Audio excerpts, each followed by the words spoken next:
मेरा पॉडकास्ट बहुत वैसा नहीं हो जाएगा ये वाला जो बच्चे नहीं होते प्यार में पड़े हुए। कोई बात नहीं। अच्छा, तो घर वालों को बताने के बाद बट अभी मैं तो काफी डिफिकल्ट भी रहा होगा उनको समझाना, ये वाली चीज होता है ना, कितना ओपन होता है। नहीं, स्टार्टिंग में बहुत प्रॉब्लम्स आई है, बहुत प्रॉब्लम्स आई है, फिर सब लोग मिले हैं, उसके बाद चीज़ें धीरे धीरे सेटल डाउन हुई है। लड़की के पेरेंट्स के लिए ना कि उनको कितना अच्छा फील होगा कि ऑलरेडी हमारी बेटी सिक्योर्ड है जहाँ वो जा रही है। तो कल्चर का अगर टच की बात करें तो कहाँ से इन्फ्लुएंस आपका वो पर्सनैलिटी रही है कि कौन? देखो, मुझे पर्सनली कल्चर किन्नौर का पसंद है, बहुत पसंद है मुझे किन्नौर का culture. Partner plans romantic gestures without expecting anything in return. Princess treatment. Who gets jealous easily.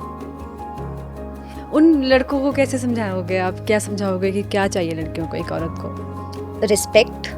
और लड़कों की क्या इनसिक्योरिटीज होती है रिलेशनशिप में? यार, लड़कों को लॉयल्टी के बेसिस पे इनसिक्योरिटीज रहती है, क्योंकि क्या होता है ना, लड़कों के कंपैरिजन में आपने देखा है कि लड़कियों को हमेशा लोग अप्रोच करते रहते हैं। तो मुझे लगता है लॉयल्टी के बेसिस पे लड़कों को प्रॉब्लम होती होगी या इनसिक्योरिटीज होती होगी। बेस्ट चीज़ ये है पार्टनर के साथ रहने में कि आप ना इमोशनली अकेला फील नहीं करोगे। आपकी लाइफ में प्रॉब्लम्स तो चलती रहती है, कभी कुछ हो रहा है, कभी कुछ हो रहा है, कभी कुछ हो रहा है। एक तो लोग होते हैं ना, लोगों को बोलने के अलावा कोई काम नहीं होता है। मैं स्टार्टिंग में व्लॉग्स बना रही थी बहुत ज़्यादा। यार, मेरी लाइफ है, मैं जो मर्जी कर रही हूँ। जब कोई प्रॉब्लम वाला टाइम होता है तब तो आप लोग नहीं होते हो, तो जब ठीक टाइम होता है उस टाइम पे भी बोलो मत। मुझे बोला था एक बार मेरे एक रिलेटिव ने, कहते व्लॉग्स में ऐसे नहीं डालना होते। तो आपकी ग्रेजुएशन हुई है चंडीगढ़ से? ग्रेजुएशन चंडीगढ़ से। Life been to you?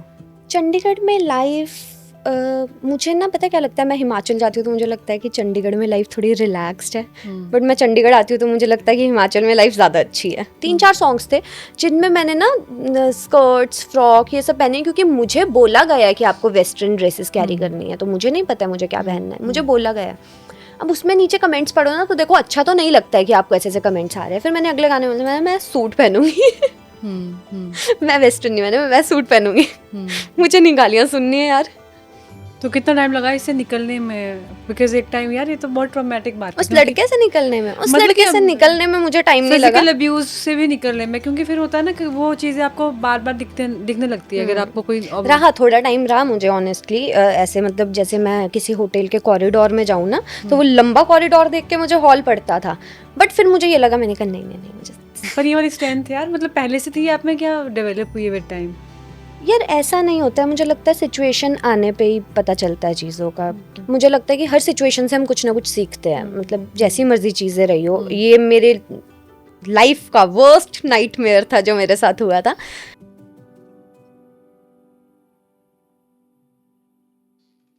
Hi Divya, thank you so much for coming. Hi Priyanka, आप बहुत क्यूट लग रहे हो। Thank you. I think you know that. ठीक है, तो चलो बात करते हैं आपके बारे में बात करते हैं। सोशल मीडिया के थ्रू लोग बहुत आपको जानते हैं, but I think as a person it's going to be your platform to let people know कि एज अ पर्सन आप कैसे हो। तो हम आपके बारे में जानना चाहेंगे कि आप कहाँ से हैं, क्योंकि मुझे भी पहले कन्फ्यूजन था, बट आप अब क्लियर करोगे। नहीं हूँ तो मैं बेसिकली किन्नौर से ही। बहुत लोगों को कंफ्यूजन, बेसिकली आपको इतना कंफ्यूजन नहीं था क्योंकि आपको ये था कि मैं किन्नौर से हूँ, किन्नौर में कहाँ से हूँ। लोगों को बहुत ज़्यादा कंफ्यूजन रहता है। एक दिव्या नेगी है, एक और उत्तराखंड में। अच्छा। और वो भी म्यूजिक वीडियोस में बहुत फेमस है। तो अभी मेरा बर्थडे था रिसेंटली, तो उसमें भी आधे लोगों ने उसी को टैग किया था। अरे अच्छा अच्छा। तो वो वाला कंफ्यूजन रहता है। तो नहीं, मैं उत्तराखंड से नहीं हूँ, मैं हिमाचल से हूँ, हिमाचल वाली नेगी। ठीक है, तो फिर आप आई थिंक शिमला में रहते हो, पेरेंट्स आपके पापा वहाँ रहते हैं? मेरे पापा शिमला में पोस्टेड है, बाकी तो फैमिली यहीं रहती है, चंडीगढ़ में रहती है। अच्छा ठीक है। तो अपने आई थिंक मिस हिमाचल में 2017 में ये थे, बट यू गॉट कंफ्यूज्ड कि अब मैं सेम बैच में हूँ। ये कंफ्यूजन कैसे हुआ? ये मुझे कंफ्यूजन ऐसे हुआ कि रिसेंटली मेरा एक शूट था, तो उसमें आपके बारे में बात हुई थी। तो जो डायरेक्टर थे उन्होंने बताया था कि बहुत अच्छी एक्ट्रेस है और ऐसे करके आपका टीजर जो मैंने आपको बताया वो दिखा था।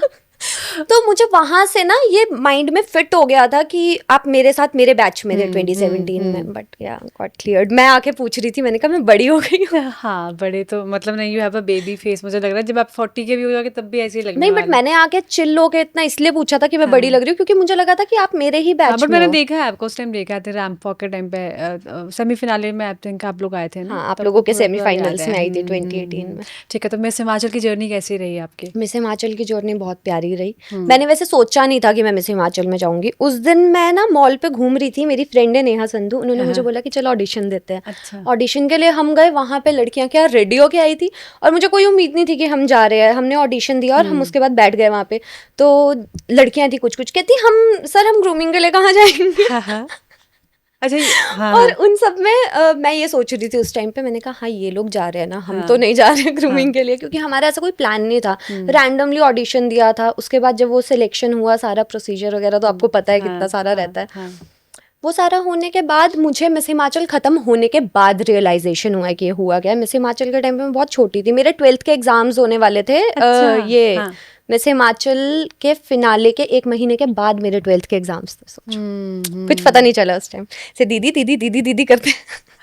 हाँ बट आकांक्षा मैम हमें बहुत डांटते थे, पता है क्यों कि कोई दीदी और भाभी नहीं है तुम्हारे यहाँ पे, दीदी दीदी मत करो, सब कंपटीशन में हो। हाँ हाँ आकांक्षा मैम यहीं पे रहते हैं बता। यही रहता हाँ है। मुझे मिले थे वो रिसेंटली, मेरा भी वो था ना, एक हिमाचल फैशन वीक में गई थी अच्छा मैं, हाँ तो वहाँ हाँ मुझे मिले थे वो। ठीक है तो आपकी स्कूलिंग शिमला से हुई है। स्कूलिंग मेरी पूरी शिमला से हुई ठीक है है। तो कल्चरल इन्फ्लुएंस कहाँ का ज़्यादा है आपका। कल्चरल इन्फ्लुएंस मेरे ऊपर ना, मेरे फादर हिमाचल गवर्नमेंट में रहे हैं, जॉब में रहे हैं, तो उनकी मतलब वो होती रहती थी, ट्रांसफ़र होती रहती थी। कभी किन्नौर गए हैं, कभी रामपुर गए हैं। स्टार्टिंग में मैं रामपुर में रही हूँ, फिर मैं किन्नौर में रही हूँ, फिर मैं शिमला में रही हूँ। ज़्यादा मैं शिमला में रही हूँ अगर वैसे बोला जाए, 6th क्लास से 12th क्लास। तो कल्चर छः का अगर सात। टच की बात करें तो कहाँ कहाँ से इन्फ्लुएंस्ड आपका वो पर्सनैलिटी रही है कि कौन। देखो मुझे पर्सनली कल्चर किन्नौर का पसंद है, बहुत पसंद है मुझे किन्नौर का कल्चर।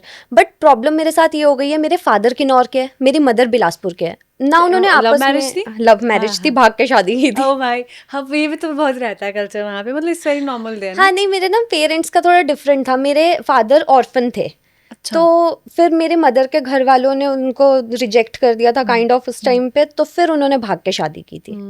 अच्छा ठीक है तो आई थिंक आपके पापा ट्रांसपोर्टेशन में है ना। हाँ, मेरे पापा डिविजनल मैनेजर है ठीक है एचआरटीसी में। तो कौन सी चीज़ें हैं जो शायद नॉर्मल लोगों को नहीं पता होता है इस डिपार्टमेंट के बारे में कि कौन से चैलेंजेस उनको जानना पड़ते हैं तो। डिपार्टमेंट के बारे में बहुत सारे चैलेंजेस होते हैं, मैं वैसे फनी चैलेंजेस बताती हूँ। होता क्या है ना कि पापा जब रीजनल मैनेजर थे, तो उनका ना बसेस में नंबर लिखा हुआ होता था ना, 9418000548। ओके, सबको पता ही है।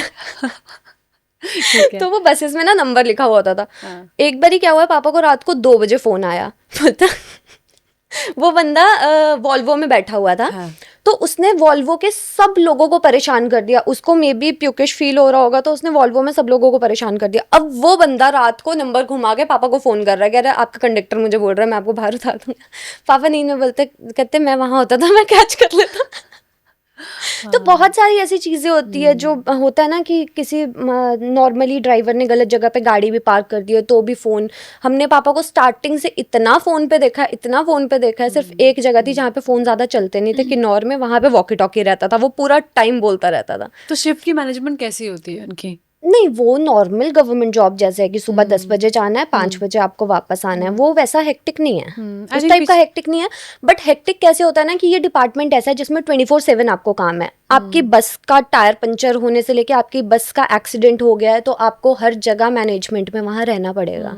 आई थिंक कुछ सालों पहले कुछ स्ट्राइक भी हुई थी। आई थिंक वी वर वो कनेक्टेड ऑन सोशल मीडिया भी इस वो टाइम पे आई थिंक। वो पापा के लिए ही स्ट्राइक हुई थी। वो वो किस एक्चुअली कुछ इशू हुआ था गवर्नमेंट बसेस और प्राइवेट बसेस के बीच में, जिसके बाद प्राइवेट बसेस वालों ने ये धरने पे बैठ गए थे वो कि इस आरएम को यहाँ से निकालो और इसकी ट्रांसफ़र करो। तो पापा की ट्रांसफ़र करवाई थी वहाँ क्यों से। क्यों तो जब यार ये ना कुछ टाइमिंग को लेके इशू हुआ था, और पापा ने क्योंकि अपने डिपार्टमेंट के ही ड्राइवर कंडक्टर के लिए स्टैंड लिया था, इनकी लड़ाई हो गई थी आपस में।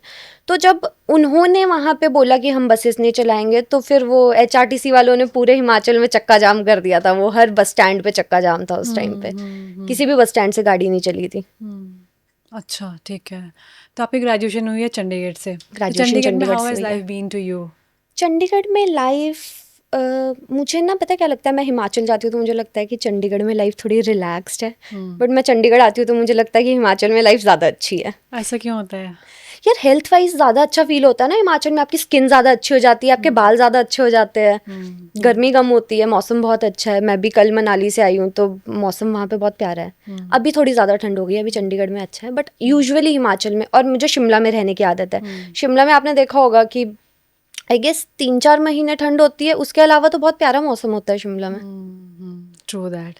ठीक है तो किन्नौर के बारे में अगर बात करें तो वहाँ की कौन कौन सी चीज़ें आपको पसंद है? आई थिंक आपने एक मैरिज अटेंड करी है अभी तक, तो उसके बारे मैंने में। एक मैरिज अटेंड की है, मैंने उसका व्लॉग इतने डिटेल में इतने प्यार से बना दिया कि उसमें ना आई गेस 7-8 लाख व्यूज़ आए। तो लोगों को लग रहा है कि मुझे कल्चर के बारे में बहुत चीज़ें पता है, और ऐसा नहीं कि मैं सीखना नहीं चाहती हूँ, मैं बहुत दिल से सीखना चाहती हूँ कल्चर के बारे में, बट वो मुझे मौका नहीं मिला अभी तक। तो घूमने जा गए हो वहाँ शादी पे? मैंने देखी, शादी बहुत अच्छी होती है किन्नौर की, बहुत सारी चीज़ें जो थोड़ी मुझे चीज़ें अच्छी बताओ लगी। ना आपके ब्लॉग में जो जो आपने डाली है। ये बहुत सारी चीज़ें होती है, जैसे मैंने एक जो चीज़ देखी जो मुझे पसंद भी आई किन्नौर की, वो ये थी कि वहाँ पे ना, जैसे मेरे भैया की शादी हुई, तो जो भाभी है, बोरे बोलते हैं भाभी को वहाँ पे, जो भाभी है जिनको हम लेके आए, उनके नाम पे ना हमने पहले ही थोड़ी प्रॉपर्टी कर दी थी वहाँ पे, कि अच्छा। लड़के को लड़की के नाम पे एज अ सिक्योरिटी प्रॉपर्टी देनी पड़ती है, उसके बाद आप शादी करके ये लड़की को हमेशा लेके ऐसे आते होता हो। है? हाँ, अरे तो ये मुझे बहुत अच्छा लगा, क्योंकि आप बंदे को सिक्योरिटी दे रहे हो पहले से कि आप हमारे घर में आ रहे हो, तो आपका भी हिस्सा है इस घर पे, अरे आपके यार, ये नाम तो पे बहुत हिस्सा अच्छी है। बात है, ऐसा होता मुझे नहीं है मुझे ना। बहुत अच्छा लगा था लड़कियों को ये, ये फियर हमेशा रहता है। मेरे को आज दूसरे ही, घर में हाँ, जाने वाली फीलिंग आ जाती है इवन ना। आज ही मैं, मतलब जब when I was coming here तो मुझे वही फील आ रहा था कि एज अ गर्ल, शायद एज अ मतलब डॉटर इन द हाउस, तो मेरे को ये वाली इनसिक्योरिटीज़ है कि एक टाइम पे I have to leave this ना। पर जो बहू होती है उसको शायद ये फील होता है कि अब even though everything is hers, पर कहीं ना कहीं शायद से वो वाली इनसिक्योरिटी उनके माइंड में रहती है। तो सिक्योरिटी के लिए कितना ज़्यादा इंपॉर्टेंट है। I think it's a very good thing जो आपके कल्चर में ये वाली चीज़ होती है। नहीं, ये सिक्योरिटी के लिए बहुत इंपॉर्टेंट है। आप खुद सोचो ना, आप किसी के घर में जा रहे हो, वहां पे आपको फील हो रहा है कि आपका ऑलरेडी हिस्सा है, एक फीलिंग की बात है अंदर से, वैसे तो आप अलग नहीं हो रहे हो, तो सब आपका ही है, मतलब कंबाइंड मतलब फिर आपका वो ही है। वही वाली बात है ना कि कहीं ना कहीं आपको बहुत सारी चीज़ों का ध्यान रखना पड़ता है। ससुराल में भी आप रह रहे हो, इनफैक्ट आप भी अपने अगर घर वालों के साथ रह रहे हो, तो बहुत सारी चीज़ों का आपको ध्यान रखना पड़ता है कि कहीं थोड़ा ख़राब ना हो जाए। कहीं ना कहीं वो इनसिक्योरिटीज़ कहीं ना कहीं है। आई थिंक वो पेरेंट्स को भी बहुत ज़रूरी है कि अपने बच्चों को वो सिक्योरिटी, लड़कियों के स्पेशली, चलो हाँ, लड़कों का तो चलो। लड़की के पेरेंट्स के लिए है ना, कि उनको कितना अच्छा फील होगा कि ऑलरेडी हमारी बेटी सिक्योर्ड है जहाँ वो जा रही है, वो वाली चीज़ें अच्छी रहती है। तो आपके सिबलिंग्स कितने हैं? 2 दो छोटे भाई बहन। भाई बहन? बहन तो आपको, मुझे तो बहन हाँ, मेरी, वो हाँ, तो लगता है ना कि आप सिबलिंग, वो लगता है आपके ट्विन सिस्टर लगते हैं। हाँ, किसी को पता नहीं चलता है, अब थोड़ा पता चलने लगा है, वो भी पता है कब से पता चलने हाँ, लगा है, 1 हाँ, महीने पहले मैंने बाल रेड कलर करवाए हैं, उससे मुझे सबने बोला कि मैं थोड़ी बड़ी लगने लगी, हाँ, हाँ। बट अदरवाइज ऐसे पता नहीं चलता है कि मैं से 5 साल बड़ी हूँ, मैं उससे तो साढ़े चार सबसे साल बड़ी बहन हो आप, तो एज सबसे अ बड़ी सबसे मैं हूँ। बड़ी बहन इन द हाउस कैसे रहता है कि वो वाली फीलिंग कैसे? बिकॉज मैं अपने घर पे छोटी हूँ अपने भाई से, तो मेरे को तो हमेशा वो वाला। बड़े भाई बहन के ऊपर बहुत प्रेशर रहता है, जैसे। बहुत प्रेशर। एक तो चुगलीखोर भाई बहन, अच्छा। हाँ। कि आपको उनकी सारी चीज़ें मैनेज करनी है, आप उनकी सारी चीज़ें छुपा छुपा के बचा बचा के चलोगे, और वो आपकी सारी चीज़ें बता देंगे, बचपन से यही चीज़ रहेगी। प्लस थोड़ा सा तो रहता ही है, रिस्पॉन्सिबिलिटी फील होती है बड़े बड़े होते होते। होता नहीं था मुझे 1-2 साल पहले तक, लगता नहीं था, अब रिस्पॉन्सिबिलिटी फील होती है, भाई बड़ा हो रहा है ना, अब छोटा है। हाँ, अभी वो कितने साल का है? भाई अभी मेरा 17 ईयर्स का है तो छोटा, बट अब वो बिल्कुल क्रूशियल एज में है ना, जैसे तो मम्मा फ़ोन करके कुछ भी उसके बारे में बताते हैं, तो अब मुझे स्ट्रेस फील होता है कि यार तो वो टीन अच्छा एज शिमला में ही में। रहता है? शिमला में? शिमला में नहीं, यहीं रहता है, अच्छा, आपके चंडीगढ़ साथ? में अच्छा, रहता है। ठीक है, ठीक है। तो बात करते हैं about love and relationship. What's your take on that? मैं कमिटेड हूँ पिछले 5 साल से। Oh my God! हाँ, आपने आई थिंक अपने बायो में भी डाला है ना? हाँ, हाँ, बायो में भी हाँ, डाला है, हाँ। तो मैं कमिटेड हूँ पिछले 5 साल से। उससे पहले मेरा रिलेशनशिप का थोड़ा बहुत ज़्यादा अच्छा क्या? एक्सपीरियंस नहीं रहा है। You have been quite, I mean, expressive about your love life ना, तो वो भी बहुत सारी चीज़ है। वैसे नॉर्मली छुपाने की ट्राई करते हैं, but I think this is नहीं, ऑल्सो इतना वेरी। होता नहीं। नहीं, मेरे इसमें बहुत इश्यूज आए, क्योंकि मैं लिव इन रिलेशनशिप में रहती हूँ अभी अच्छा। फिलहाल। हाँ, बट ये 5 साल पहले इतना नॉर्मल नहीं था मेरे घर हाँ, वालों के लिए। उसके हाँ। बाद क्या है कि जो मेरा बॉयफ्रेंड है और जो मेरे पेरेंट्स है, वो लोग आपस में मिले हैं। उसके फादर भी हिमाचल गवर्नमेंट में थे यहाँ पे, तो फिर वो पापा की उनकी आपस में बातचीत हुई है, सब चीज़ें अच्छा, वैसे तो घर वो। वालों को बताने के हाँ, बाद बट अभी मैं फिर तो काफ़ी फिलहाल। डिफिकल्ट भी रहा होगा उनको समझाना। ये वाली चीज़ होता है ना, कितना हाँ, ओपन होता है। नहीं, माइंडेडनेस। स्टार्टिंग में बहुत प्रॉब्लम्स आई है, बहुत प्रॉब्लम्स आई है, फिर सब लोग मिले हैं, उसके बाद चीज़ें धीरे धीरे सेटल डाउन हुई हैं। एक तो लोग होते हैं ना, लोगों को बोलने के अलावा कोई काम नहीं होता है। मैं स्टार्टिंग में व्लॉग्स बना रही थी बहुत ज़्यादा, यार मेरी लाइफ है, मैं जो मर्जी कर रही हूँ। जब कोई प्रॉब्लम वाला टाइम होता है तब तो आप लोग नहीं होते हो, तो जब ठीक टाइम होता है उस टाइम पे भी बोलो मत। मुझे बोला था एक बार मेरे एक रिलेटिव ने, कहते व्लॉग्स में ऐसे नहीं डालना होता। मैंने कहा ठीक है, क्या मुझे। अबाउट योर रिलेशनशिप डाला था आपने? हाँ हाँ हाँ, हाँ, तो हाँ। वो यार ऑब्वियसली आप व्लॉग्स बना रहे हो, आप जहाँ रह रहे हो आपको पता नहीं चलेगा, व्लॉग्स में लोगों को पता नहीं चलेगा आप कहाँ रह रहे हो, क्या है क्या नहीं है, सब चीज़ें पता चल जाती है। बट मुझे बहुत इशू बनाते हैं रिलेटिव्स इस चीज़ में। मैंने तो बोला था 2 लाख रुपए मुझे पर मंथ दे दो, मैं छोड़ देती हूँ। मुझे कोई प्रॉब्लम नहीं है। ठीक है, तो what's the best thing about being with the partner? Best चीज़ ये है पार्टनर के साथ रहने में कि आप ना इमोशनली अकेला फील नहीं करोगे। आपकी लाइफ में प्रॉब्लम्स तो चलती रहती है, कभी कुछ हो रहा है, कभी कुछ हो रहा है, कभी कुछ हो रहा है। अब मुझे क्या आदत है ना, मैं घर पहुंचती हूँ तो उसके बाद मुझे आधा घंटा बोलना होता है। मैं बोलती रहती हूँ, ये हुआ, ये हुआ, ये हुआ, ये हुआ। तो वो बेचारा आराम से बैठ के आधा घंटा मुझे देख के सुनता रहता है, ठीक है, ठीक है, ठीक है। तो वो मुझे ऐसा लगता है ना कि मैंने निकाल दी अपने अंदर की सारी चीज़ें, इसलिए अच्छा फील होता है। और चैलेंजेस क्या क्या आते हैं? चैलेंजेस भी बहुत सारे आते हैं। मुझे बेसिकली तो सबसे ज़्यादा फैमिली का चैलेंज आया था बीच में। और फिर क्या होता है ना कि आपको 2 जगह की चीज़ें मैनेज करनी है। आपकी फैमिली से कुछ चीज़ें चल रही है, मैं लॉ कर रही हूँ, वहाँ से कुछ चीज़ें चल रही है, रिलेशनशिप में अलग चीज़ें चल रही है, तो बहुत दिमाग खराब हो जाता है। फिर कैसे इसको सॉर्ट आउट करते हो? बातचीत करके, कॉन्वर्सेशन, कम्युनिकेशन तो बहुत इंपॉर्टेंट है देखो रिलेशनशिप में, जिसमें मैं बहुत ख़राब हूँ। बट एज अ पार्टनर पारस उस चीज़ में बहुत अच्छा है। वो कम्युनिकेट बहुत अच्छे से कर लेता है, तो मेरी चीज़ें सेटल डाउन हो जाती है। अदरवाइज मेरा तो नहीं होता है। मैं 3 दिन तक मुंह फुला के रखती हूँ। अच्छा, फिर कैसे बट सामने वाले को पता नहीं चलता है कि हुआ क्या है। फिर बनाते कैसे हैं फिर? बात करके, बातचीत करके। और एक ना बहुत अच्छा पैक्ट बनाया था हमने, बहुत टाइम से वो चल नहीं रहा है बट बनाया था हमने बहुत अच्छा पैक्ट, कि हम लोग महीने में 1 दिन बैठ के बात करते हैं कि हमारा रिलेशनशिप कैसा चल रहा है। मतलब ऐसा नहीं कि ऐसे बैठ के बात करेंगे कि वो ऐसा लगेगा कि कोई फॉर्मल कॉन्वर्सेशन चल रही है, ऐसे नहीं। नॉर्मली बात करते हैं कि कैसा चल रहा है, कि वो मुझे पूछता है कि अभी तुझे मुझसे कोई प्रॉब्लम तो नहीं हो रही है, कि मेरे कुछ भी करने से कोई वो तो नहीं हो रहा है। तो उससे चीज़ें ना साथ साथ सॉर्ट आउट होती रहती है। और इतना नहीं टेंशन लेनी होती है। जो रिलेशनशिप में बच्चे रो रो के मर रहे होते हैं, इतना नहीं, पहले करियर को देखना चाहिए। मैंने बहुत सालों के बाद ये चीज़ सीखी है कि करियर बहुत इंपॉर्टेंट है आपका। इंसान जो आपने ढूंढ लिया उसको रखो, वो आपके पास ही रहेगा, इतना ज़्यादा चिपकने से नहीं होगा। बट करियर बहुत इंपॉर्टेंट है। ठीक है, तो मैं कुछ चीज़ें बताऊंगी, आपको बताना है कि रेड फ्लैग है ये किसी पार्टनर में या ग्रीन फ्लैग। ठीक है, डन। जो ट्रैवल में हमेशा दूसरे लोगों की हेल्प करता है, बैग्स उठाता है और गाइड के इंस्ट्रक्शंस फॉलो करता है। Green flag. ठीक है, जो अच्छा ना, ट्रिप परेशान नहीं करेगा ज़्यादा। ठीक है, जो ट्रिप के बीच में हर छोटी बात पे कंप्लेन करता है। Red flag. ऐसा हुआ है कोई एक्सपीरियंस? नहीं, पारस ये नहीं करता है। हाँ। किसी चीज में कंप्लेंट नहीं करता है। तुम रेडी होने में 4 घंटे लगाओ, हाँ। तुम उठ के चलने में 6 घंटे लगाओ, तुम गाड़ी में बैठे रहो, तुम कुछ ना करो, तुम जो मतलब गाड़ी रुकवा के तुम 1 घंटे तक फोटो शूट करवाते रहो अपना, वो कुछ नहीं बोलता है। नाइस है ना, इस तरह के गुड, लड़के ग्रीन बहुत फ्लैग, पसंद ग्रीन आते हैं लड़के। फॉरेस्ट। ठीक है, जो लोकल कल्चर और ट्रेडिशंस की रिस्पेक्ट करता है और सीखने की कोशिश करता है। Green flag. वो कहाँ से, हिमाचल से ही है? हमीरपुर। हमीरपुर, तो फिर थोड़ा बिलासपुर हमीरपुर नजदीक बिलासपुर में तो- हमीरपुर सेम रहता है। मेरे नानी का घर बिलासपुर में है। अच्छा, ठीक है, तो आप लोग मिले कैसे? हम लोग मिले ऐसे, हम सेम स्कूल में होते थे बट हम एक दूसरे को जानते नहीं थे। ये फेमस होता था न्यू शिमला वाले एरिया में कि कोई रेड बाइक वाला लड़का है। मेरे नेबर लड़कियां होती थी मेरी ना, 2 नाम नहीं लूंगी मैं। हाँ।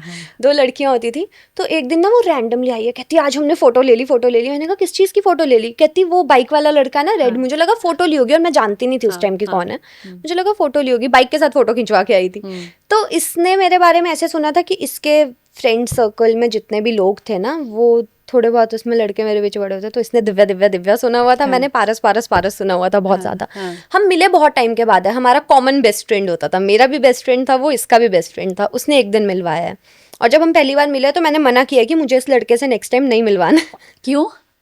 यार हम इसकी गाड़ी में बैठे और हम तारा देवी वाली पहाड़ी पे गए थे। वहां से वापस आते हुए क्या हुआ, डॉगी आया गाड़ी के सामने और इस बंदे ने ड्रिफ्ट मार के बिल्कुल कॉर्नर में गाड़ी पहुंचा दी। हाँ। और मेरा ना दिल मुंह में आ गया उस टाइम पे। मैंने मना कर दिया, मैंने कहा खबरदार तूने इस लड़के की गाड़ी में मुझे नेक्स्ट टाइम उसको बिठाया। बचाने के लिए किया ना वो तो डॉगी को। हाँ बट मैं डर गई थी। उसने ड्रिफ्ट मारी और गाड़ी स्किड करके बिल्कुल साइड में गई है ना, तो मैं डर गई। मैंने मना किया था कि ये लड़का पागल है, ये बहुत गंदी गाड़ी चलाता है, मैं इसकी गाड़ी में नहीं बैठूंगी। और आयरनी देखो, आज उसने मुझे गाड़ी चलानी सिखाई और मैं कहीं भी इंडिया में कहीं भी गाड़ी चला सकती हूँ। अरे क्या बात है। ठीक है, मुझे कुछ याद आ रहा है। आई थिंक पहले हम कनेक्ट कर थे, आई थिंक सोशल मीडिया पे, तो पोस्ट मुझे कुछ याद आ रही है। You had a tattoo also ना? या हाँ, ये भी वही है, पारा। पारस के नाम का PAR, मेरे नाम का YA दिव्या। अच्छा, उसके बाजू में भी सेम है। ठीक है, वेरी नाइस। मेरा पॉडकास्ट बहुत वैसा नहीं हो जाएगा ये वाला, जो बच्चे नहीं होते प्यार में पड़े हुए। कोई बात नहीं, पसंद आएगा लोगों को। ठीक है, अब फिर से let's get back to the qualities. जो सिर्फ इंस्टाग्राम शॉर्ट्स के लिए ट्रैवल करता है, असली मज़ा इग्नोर करता है। रेड फ्लैग, जो अनएक्सपेक्टेड सिचुएशंस में कूल और काम रहता है। ग्रीन फ्लैग, ठीक है। जो हर ट्रिप में बजट के चक्कर में अननेसेसरीली टेंशन लेता है। Red flag. ऐसा हुआ है क्या? नहीं, ऐसा तो नहीं हुआ है। मतलब कोई प्रीवियस एक्सपीरियंस में? प्रीवियस तो मेरे रिलेशनशिप के एक्सपीरियंस आप पूछो मत, बहुत बताओ गंदे ना, वी रहे। Want to know. किस तरह के एक्सपीरियंसेस रहे सो दैट लड़कियों को सीखने को मिले कि ये यार चीजें आपको। एक्सपीरियंस ऐसे कि मुझे लगता है शिमला में, स्पेसिफिकली शिमला में ना, लड़कियों को पता नहीं चलता है, और रिलेशनशिप में लड़कियां ऐसे लड़कों के साथ पड़ती है ना जिनका कोई हाँ, सर पैर कुछ नहीं होता है। जैसे कि यार बहुत सारी चीज़ें रहती है, आप ना एक सही पार्टनर को पहचानने में बहुत टाइम लग जाता है। मैं रिलेशनशिप में एक लड़के के साथ 2.5-3 साल रही हूँ। अब वो 2.5-3 साल में आप बंदे को कितना ज़्यादा पहचान जाते हो कि आप बंदे को बहुत ज़्यादा पहचानते हो। मैं नाम नहीं लूँगी अभी किसी का भी। आप बंदे को बहुत ज़्यादा पहचानते हो 2.5-3 साल में। 2.5-3 साल के बाद हम लोग इंटरनेशनल ट्रेवल करके आ रहे थे, मैं और उस लड़के की बहन। हम लोग पहुँचे हैं, वहाँ रूम पे गए। रूम पे कहाँ गए, मतलब मुंबई में हम रुके थे, और वो लड़का यहाँ से आया था, चंडीगढ़ से आया था, और वो भी मुंबई आया था। अब हुआ क्या, उसकी बहन का एक फ्रेंड हमारे साथ आया हुआ था। उसको पता नहीं रात को क्या हुआ, और मैंने तो आपको बुलाया है ना खुद से मिलने के लिए, मैंने तो नहीं किसी और को बुलाया है। रात को क्या हुआ, ही हैड सम शॉट्स, 8-9 मेरे ख्याल से। उसके बाद वहाँ पे बारिश हुई, तो वो जो लड़की थी मेरी फ्रेंड, उसने बोला कि यार बाहर कितनी अच्छी बारिश हो रही है, देखने चलते हैं। मुंबई की बारिश आपको पता है, नए नए गए हो तो वो थोड़ा वो होता है। तो वो लोग बारिश देखने चले गए बाहर। अब ये बंदा सडनली उठा, इसने ड्रिंक की हुई है, ये बंदा सडनली उठा, एक्स, हाँ, ये बंदा सडनली उठा और उठ के इसने बोला कि नाम निकल रहे हैं मुझसे कि मेरी बहन कहाँ गई और वो लड़का कहाँ है। और इसने क्या किया, इसने मुझे धक्का सा लगाया और फिर रूम से बाहर चला गया। रूम अपने आप लॉक हो गया, तो मुझे तो उतने में बहुत वैसा लगा था कि ये क्या हुआ। उसके 5 मिनट के बाद इसने, मुझे बताना चाहिए ऐसे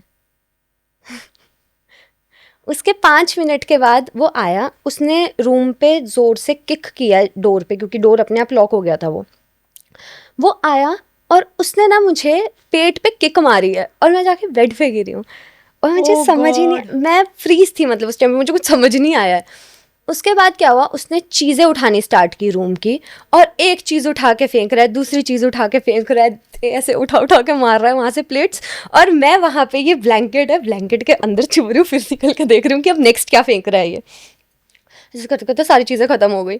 एक विंडो थी बड़ी सी, 5th फ्लोर या 7th फ्लोर था, विंडो थी बड़ी सी। कहता मैं आज यहाँ से नीचे उठा के फेंक दूंगा तुझे। पर बट व्हाई यू, मुझे लगा व्हाट डिड यू डू? मैं कुछ भी नहीं, हमें वही बोल रही थी प्रॉब्लम, आई डिड नथिंग। मुझे समझ ही नहीं आया कि ये हुआ क्या। हाँ, उसको बस ये था, वो पहले चेक करके आया कि मेरी बहन कहाँ गई। अब गई भी है तो उसको ढूंढने ढंग से चला जाना यार, वापस क्यों आया तो घूम के। उसने चीज़ें उठा के फेंकनी स्टार्ट की। जब उसने बोला कि मैं विंडो से बाहर फेंकूंगा, मैं रूम से भाग गई। फिर और वो कॉरिडोर इतना लंबा था ना, मैं दौड़ दौड़ के गई तो लिफ्ट के पास, वापस मुझे एक पीछे से हाथ आया, उसने मुझे वापस यहाँ से पकड़ लिया, मुझे लेके जा रहा है, और मैं रो रही हूँ। उस टाइम में मैं छोटी थी और मैं रो रही हूँ, रोते रोते ना मेरे हाथ में रेड हो गया पूरा। तो मैंने जब ऐसे टच करके देखा, आई रियलाइज कि मेरा सर फट गया है। वो कैसे? वो जो उठा के उसने चीज़ें फेंकी थी ना, उसमें से कुछ मेरे सर पे बच गया था, but I was so scared कि मुझे उस पॉइंट ऑफ टाइम पे मुझे यार आप इतने फनी तरीके से बता रहे हो, बट मतलब इतना फनी तरीके से बता रहे हो जैसे कि बहुत फनी। हाँ, मुझे उस टाइम पे पेन, यार मुझे पता क्या लगता है, हाँ, मेरी लाइफ में कोई चीज हो गई ना, उसको 5-6 महीने हो गए ना जब, हाँ, तो उसके बाद मुझे वो ट्रॉमा लेके नहीं बैठना होता है कि ओ माय गॉड मेरी लाइफ में क्या ही हो गया। हाँ, फिर उस टाइम पे मैं बहुत ज्यादा डरी हुई थी, क्योंकि उस टाइम पे तो मुझे पता ही नहीं चला है, मुझे पेन का ही पता नहीं चला है, इतना ज्यादा डर था, डर ओवर पेन। बट हाँ, उसके बाद से मुझे ये फील हो गया था कि आप किसी को भी पहचान नहीं सकते हो 2-3 साल में, कि आपको पता चल गया कि हाँ, तो ये बंदा पहले तो कभी ऐसा ही है। ड्रिंक करके कभी देखा? नहीं, उसने ड्रिंक नहीं, I didn't see him drunk. उसने मुझे 3-4 बार बताया था कि वो अपने फ्रेंड्स के साथ इधर गया था, उसकी लड़ाई हो गई आफ्टर ड्रिंक्स और ये सब चीजें, बट मुझे ये थोड़ी पता था कि जिस दिन पहली बार मेरे सामने पिएगा। ओह गॉड, फिर क्या हुआ? फिर उसके बाद जब मैं हॉस्पिटल गई हूँ, सुबह सुबह उसकी बहन ने उसको भेज दिया है वापस, चंडीगढ़ की फ्लाइट करके वो वापस। मुझे 2 दिन तक तो मुझे याद नहीं है कि क्या हुआ, ऑनेस्टली मुझे याद नहीं है। मुझे ये याद है कि मुझे नींद में झटके आ रहे झटके आए मुझे 2 दिन नींद में, बट मुझे ऐसे नहीं याद कि पर्टिकुलरली हुआ क्या था। तो फिर उस एक्सपीरियंस के बाद मुझे ज़्यादा वैल्यू है एक अच्छे पार्टनर की, क्योंकि बहुत Oh सारी God, चीज़ें रहती है ना, बंदा लॉयल है, आपको रिस्पेक्ट करता है, 10 चीज़ें हैं, तो वो अच्छी चीज़ें रहती है। किसी को भी ऐसे ट्रस्ट नहीं करना होता है कि आपने मुंह उठा के किसी के ऊपर भरोसा कर लिया हुआ है इस तरीके का। तो कितना टाइम लगा इससे निकलने में? बिकॉज एक टाइम यार ये तो बहुत ट्रॉमेटिक बात है, उस क्योंकि लड़के से निकलने में, उस मतलब लड़के कि से निकलने में मुझे टाइम नहीं लगा। फिजिकल अब्यूज से भी निकलने में, क्योंकि फिर होता है ना कि वो चीजें आपको बार बार दिखने लगती है अगर आपको कोई रहा थोड़ा टाइम रहा मुझे ऑनेस्टली, ऐसे मतलब जैसे मैं किसी होटल के कॉरिडोर में जाऊँ ना, तो वो लंबा कॉरिडोर देख के मुझे हॉल पड़ता था, बट फिर मुझे ये लगा, मैंने कहा नहीं नहीं नहीं, मुझे इस बात पे सिंपैथी नहीं खानी, सिंपैथी नहीं खानी है, अरे यार, स्ट्रांग रहना, स्ट्रांग रहना। हम्म। दिखाऊंगी बाद में, दिखाऊंगी। पर ये वाली स्ट्रेंथ यार मतलब पहले से थी आप में, क्या डेवलप हुई है विद टाइम? यार ऐसा नहीं होता है, मुझे लगता है सिचुएशन आने पे ही पता चलता है चीज़ों का, कि स्ट्रेंथ है वीकनेस है ये तो नहीं पता चलता है, बट सिचुएशंस के आने पे पता चलता है। मुझे लगता है कि हर सिचुएशन से हम कुछ ना कुछ सीखते हैं, मतलब जैसी मर्जी चीज़ें रही हो। ये मेरे लाइफ का वर्स्ट नाइटमेयर था जो मेरे साथ हुआ था, बट उसके बाद ठीक है, तो फिर उसके बाद आपको क्या लगता है कि बच गई जान, बचे लाखों पाए। हाँ हाँ, जान बची तो उसमें लाखों पाए, हो गॉड। ठीक है, तो फिर लड़कियों को क्या एडवाइस देना चाहोगे कि लड़कों के कभी भी कि if you are seeing somebody right, तो कितना टाइम आपको लेना चाहिए इसको अच्छे से, कैसे जांच परखना, कितना टाइम लेना चाहिए, और कौन कौन सी चीज़ें आपको ध्यान रखनी चाहिए कि ये चीज़ें पहले इंसान के साथ देख लो, उसके बाद डिसाइड करो that you want to be with this person और नॉट? मैं आप लोगों को ऑनेस्टली बताऊं, कभी भी ना किसी इंसान को परखना है तो ये मत देखो कि उसका बिहेवियर आपके साथ कैसा है, क्योंकि लड़के ना बटरफ्लाई जैसे होते हैं, स्टार्टिंग में तो पंख फड़फड़ाते ही है सारे, ठीक है, बट अगर आपको किसी लड़के का एक्चुअल में नेचर जानना है कि कैसा है, तो ये देखो कि वो उसका बिहेवियर उसकी फैमिली वालों के साथ कैसा है। जैसा बिहेवियर आपका फैमिली के साथ है, अब जैसे मैं 27 ईयर्स की हो गई हूँ, मैं अपनी फैमिली के सामने प्रिटेंड नहीं कर सकती हूँ, कितना दिन प्रिटेंड करूंगी मैं, उनको आदत है एक सर्टेन वे में मैं कैसे बात करती हूँ, मैं कैसे रहती हूँ, मैं उसी तरीके से रहूंगी। तो इस बार मैंने वो देखा सक्सेसफुल। अब करते हैं फीमेल फ्रेंडशिप की, रिलेशनशिप की बात होगी, फीमेल फ्रेंडशिप की बात करते हैं। What's your take on female friendship? Female friendship कहीं ना कहीं बहुत अच्छी भी है, बट मुझे ना पता नहीं यार, एक्सपीरियंस भी नहीं है मुझे ऐसा कोई। मेरी जो फीमेल फ्रेंड्स है वो मेरी ऐसी भी फ्रेंड्स है जिनसे मैं 6-6 साल के बाद मिलती हूँ, जैसे शैरन मैंने आपको बताया था, 6 साल के बाद मिली हूँ मैं उससे अभी, बट मुझे ऐसा लगता है कि जैसे हम कल ही मिले थे, कुछ ऐसा है नहीं कैचअप करने के लिए बीच में कि कल ही मिले थे आज हम साथ में हैं, वैसी वाली फीलिंग देती है फीमेल फ्रेंडशिप। सिक्योरिटी है। बाकी मुझे सबसे ज़्यादा अच्छा बातें शेयर करके पता किसके साथ लगता है, ये आप लोग बिलीव नहीं करोगे क्योंकि मैंने भी बोला था सबसे ज़्यादा शिकायती टट्टू मेरी बहन है, बट मैंने फिर भी उसको सारी चीज़ें बताई हुई है, फिर भी मुझे सबसे ज़्यादा थोड़ा सा रिलीफ मिलता है उससे चीज़ें शेयर करके। तो आप बोलने वाले, वो भी अपनी लाइफ की चीज़ें बताती हैं या थेरेपिस्ट है बस?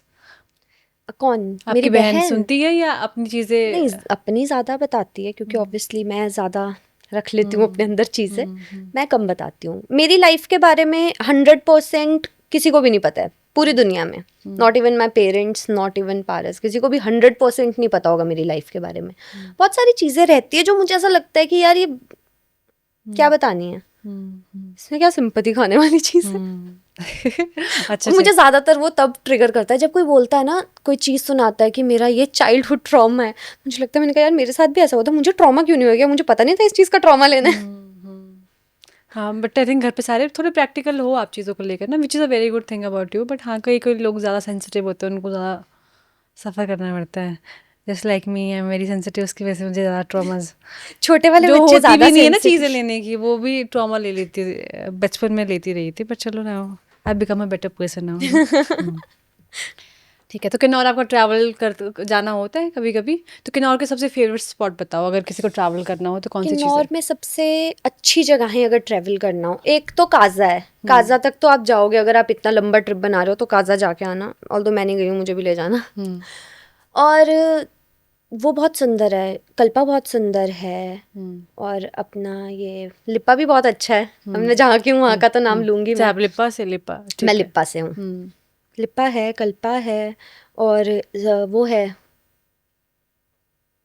सांगला, सांगला, मैं भूल गई हाँ, थी। सांगला। सांगला की मैंने सुना है होली बहुत फेमस है। अच्छा। सांगला की होली बहुत फेमस होती है, मैं भी देखूंगी कभी। और फूड? फूड, मैं आपको एक फ़नी स्टोरी सुनाती हूँ। आपको पता है क्या हुआ? एक बारी मेरी छोटी बहन को स्कूल में लेके जानी थी ट्रेडिशनल डिश, अब मम्मा को भी नहीं आती है, तो एक मासी थे, उन्होंने बनाई थी जूते और मार। हैं? ट्रेडिशनल डिश फिर?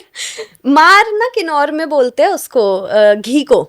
अच्छा। और जूते वाज लाइक, यार वो मटर नहीं होते हैं जो खाने वाले होते हैं, नमकीन नमकीन से हाँ होते हाँ हैं, वो बंद, हाँ उस हाँ टाइप का कुछ वो लंबा लंबा सा बनाया था, हाँ उनको जूते बोलते हैं और घी को मार बोलते हैं।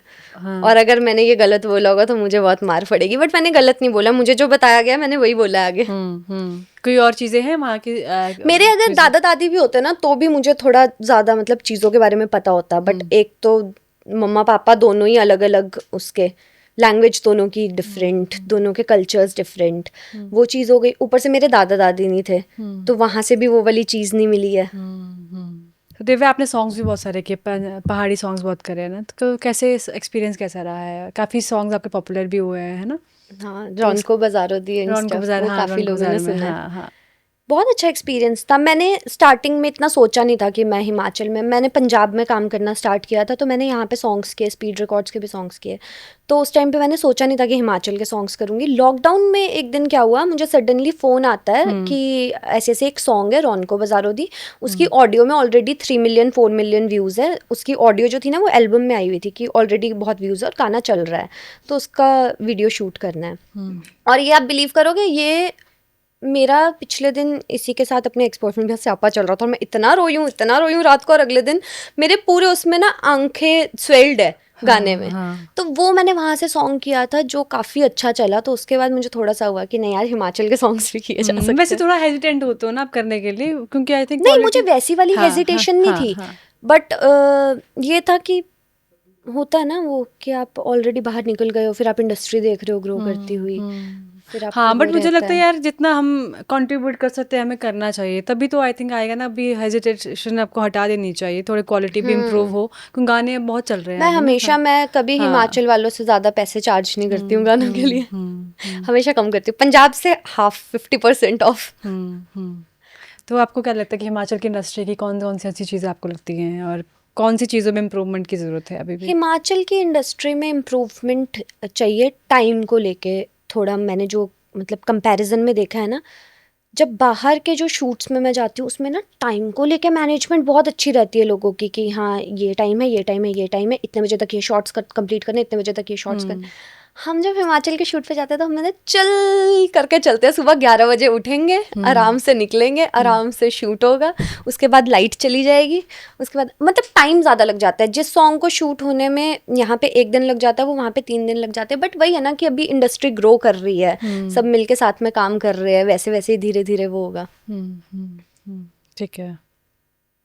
बट मुझे एक्सपीरियंस ज़्यादा अच्छा हिमाचल का रहा है बहुत सारी चीज़ों में। आपके अपने लोग होते हैं, आप ज़्यादा सेफ फील करते हो उनके बीच में, कोई फालतू की खचपच नहीं करते हैं।